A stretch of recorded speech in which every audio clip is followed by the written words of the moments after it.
Assalamualaikum warahmatullahi wabarakatuh. Perkenalkan, nama saya Catra Safa Kalbi, NIM 152001037, Prodi Ilmu Komunikasi kelas B. Saya akan mempresentasikan dimensi historis Pancasila dalam kehidupan bangsa Indonesia masa Orde Lama. Materi yang saya akan bawakan: 1. Pendahuluan. 2. Gambaran umum pada masa pemerintahan Orde Lama. 3. Sidang Istimewa MPRS 1967. 4. Surat Perintah 11 Maret atau Super Semar. 5. Pemerintahan masa demokrasi liberal 1950 sampai 1959. 6. Pemerintahan masa berlakunya demokrasi terpimpin 1959 sampai 1966. 7. Sistem pemerintahan Indonesia pada masa Orde Lama. 8. Penutup. Pendahuluan. Orde Lama adalah sebutan bagi masa pemerintahan Presiden Soekarno di Indonesia. Insinyur Soekarno adalah presiden pertama Indonesia yang menjabat pada periode 1945 sampai 1966. Ia memainkan peranan penting dalam kemerdekaan bangsa Indonesia dari penjajahan bangsa asing. Ia adalah proklamator kemerdekaan Indonesia bersama dengan Muhammad Hatta yang terjadi pada tanggal 17 Agustus 1945. Berakhirnya masa kepemimpinan Soekarno berawal dari penandatanganan Surat Perintah 11 Maret 1966 Super Semar yang kontroversial oleh Soekarno, yang isinya berdasarkan versi yang dikeluarkan Markas Besar Angkatan Darat, menugaskan Letnan Jenderal Soekarno untuk mengamankan dan menjaga keamanan negara dan institusi kepresidenan. Super Semar menjadi dasar Letnan Jenderal Soeharto untuk membubarkan Partai Komunis Indonesia atau PKI dan mengganti anggota-anggotanya yang duduk di parlemen. Gambaran umum pada masa pemerintahan Orde Lama. Sejarah Indonesia selama 1945 sampai 1949 dimulai dengan masuknya sekutu diboncengi oleh Belanda atau Nika ke berbagai wilayah Indonesia setelah kekalahan Jepang, dan diakhiri dengan penyerahan kedaulatan kepada Indonesia pada tanggal 27 Desember 1949. Terdapat banyak sekali peristiwa sejarah pada masa itu. Pergantian berbagai posisi kabinet, aksi polisionil oleh Belanda, berbagai perundingan, dan peristiwa-peristiwa sejarah lainnya. Berdasarkan Civil Affairs Agreement pada 23 Agustus 1945, Inggris bersama tentara Belanda mendarat di Sabang, Aceh, 15 September 1945. Tentara Inggris selaku wakil sekutu tiba di Jakarta dengan didampingi Dr. Carles van der Plas, wakil Belanda pada sekutu. Kehadiran tentara sekutu ini diboncengi Nika atau Nederland Indisch Civil Administration, pemerintahan sipil Hindia Belanda, yang dipimpin oleh Dr. Hubertus J. van Mook. Ia dipersiapkan untuk membuka perundingan atas dasar pidato siaran radio Ratu Wilhelmina tahun 1942. Tetapi ia mengumumkan bahwa ia tidak akan berbicara dengan Soekarno dan dianggapnya telah bekerja sama dengan Jepang. Pidato Ratu Wilhelmina itu menegaskan bahwa di kemudian hari akan dibentuk sebuah persemakmuran yang di antara anggotanya adalah Kerajaan Belanda dan Hindia Belanda di bawah pimpinan Ratu Belan. Sidang Peristiwa MPRS 1967. Pada saat Presiden RI atau mandataris MPRS Soekarno menyampaikan pidato pertanggungjawaban di depan sidang umum keempat MPRS tahun 1966, rakyat yang merasa telah dikhianati oleh peristiwa pemberontakan G30S atau PKI mengharapkan kejelasan pertanggungjawaban Presiden Soekarno mengenai pemberontakan G30S PKI. Berikut epilognya serta kemunduran ekonomi dan akhlak. Namun pidato pertanggungjawaban Presiden Soekarno yang diberi judul Nawaksara ternyata tidak memuaskan MPRS sebagai pemberi mandat. Ketidakpuasan MPRS diwujudkan dengan keputusan MPRS nomor 5 tahun 1966 yang meminta Presiden Soekarno melengkapi pidato pertanggungjawabannya. Walaupun kemudian Presiden Soekarno memenuhi pemerintahan MPRS dalam suratnya tertanggal 10 Januari 1967 yang diberi nama pelengkap Nawaksara, tetapi ternyata tidak juga memenuhi harapan rakyat.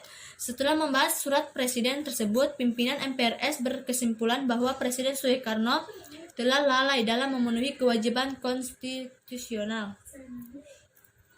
Surat Perintah 11 Maret atau Super Semar.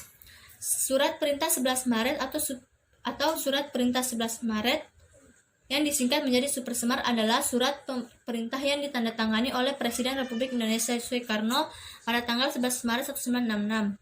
Surat ini berisi perintah yang menginstruksikan Soeharto selaku Panglima Komando Operasi Keamanan dan Ketertiban untuk mengambil segala tindakan yang dianggap perlu untuk mengatasi situasi keamanan yang buruk pada saat itu. Surat Perintah 11 Maret ini adalah versi yang dikeluarkan dari Markas Besar Angkatan Darat, yang juga tercatat dalam buku-buku sejarah.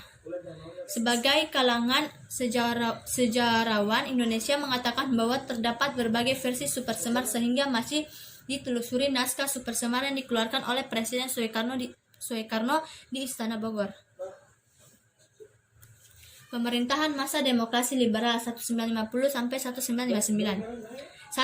Mementingkan golongan masing-masing, memperebutkan kekuasaan dan pembangunan tidak berjalan. 2. Kekuasaan pemerintahan ada di tangan kabinet yang dipimpin seorang Perdana Menteri. 3. Presiden Rakyat Indonesia sebagai lambang tidak berperan dalam pemerintahan melainkan dipegang oleh menteri namun tidak efisien. 4.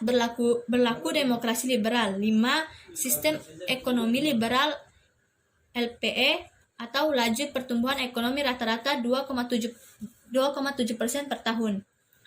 6. Berlaku UUDS 1950 yang berbau liberal. 7. Selama 1950 sampai 1959 terjadi 8 kali pergantian kabinet.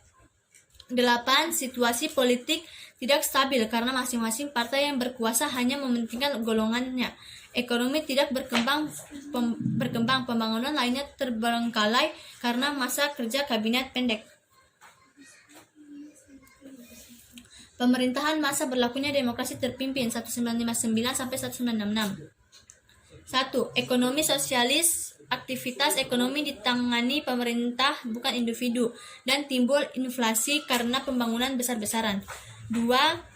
Diawali dengan Dekret Presiden 15 Juli 1959. 3. UUDS 1950 diganti dengan UUD 1945. 4. Demokrasi liberal diganti dengan demokrasi terpimpin. 5. Ekonomi liberal diganti dengan ekonomi terpimpin. 6. Pengaturan ekonomi sepenuhnya ada pada pemerintahan. 7. Kekuasaan pemerintahan mutlak di tangan presiden dan bersifat otoriter atau kekuasaan penuh. 8. Muncul pembangunan proyek-proyek mercusuar dengan biaya tinggi. 9. Realisasi pengeluaran APBN tidak terkendali. Hutang luar negeri ke negara-negara sosial membengkak, kemiskinan meningkat. 10. Untuk memenuhi kebutuhan pemerintah, Bank Indonesia melakukan percetakan uang. 11. Inflasi semakin tinggi, terjadi hyperinflasi tahun 1969 mencapai 650%. Sistem pemerintahan masa Orde Lama. Pada saat pemerintahan Soekarno terjadi pergantian sistem pemerintahan, yaitu sistem pemerintahan liberal dan terpimpin. Rakyat muak akan keadaan tersebut. Pemberontakan PKI pun sebagian dikarenakan oleh kebijakan Orde Lama. PKI berhaluan sosialisme atau komunisme, bisa disebut Marxisme atau Leninisme, yang berdasarkan atas asas sama rata. Jadi, faktor pemberontakan tersebut adalah ketidakadilan dari pemerintahan Orde Lama. sistem pemerintahan pada tahun 1945 sampai 1950 terjadi perubahan sistem pemerintahan dari presidensial menjadi parlementer, di mana dalam sistem pemerintahan presidensial, presiden memiliki fungsi ganda, yaitu sebagai badan eksekutif dan merangkap sekaligus sebagai badan legislatif. Penutup. Orde Lama adalah masa pemerintahan Presiden Soekarno di Indonesia. Orde Lama berlangsung dari tahun 1945 sampai 1968. Pada masa ini, Indonesia mampu menjadi pelopor gerakan non-blok dan pimpinan Asia Afrika. Konferensi Asia Afrika diadakan pada tahun 1955 di Bandung. Konferensi Asia Afrika tersebut membuahkan gerakan non-blok pada tahun 1961. Pada masa Orde Lama, Pancasila dipahami berdasarkan paradigma yang berkembang pada situasi dunia yang diliputi oleh tajamnya konflik ideologi. Pada saat itu, kondisi politik dan keamanan dalam negeri diliputi oleh kekacauan dan kondisi sosial budaya berada dalam suasana transisional dari masyarakat terjajah menjadi masyarakat merdeka. Masa Orde Lama adalah masa pencarian bentuk implementasi Pancasila, terutama dalam sistem kenegaraan. Pancasila ia diimplementasikan dalam bentuk yang berbeda-beda pada masa Orde Lama. Terdapat 3 periode implementasi Pancasila yang berbeda, yaitu periode 1945 sampai 1950. Periode 1950 sampai 1959 dan periode 1959 sampai 1966. Demikian presentasi yang saya berikan. Lebih dan kurangnya saya ucapkan wabillahi taufiq wal hidayah. Wassalamualaikum warahmatullahi wabarakatuh.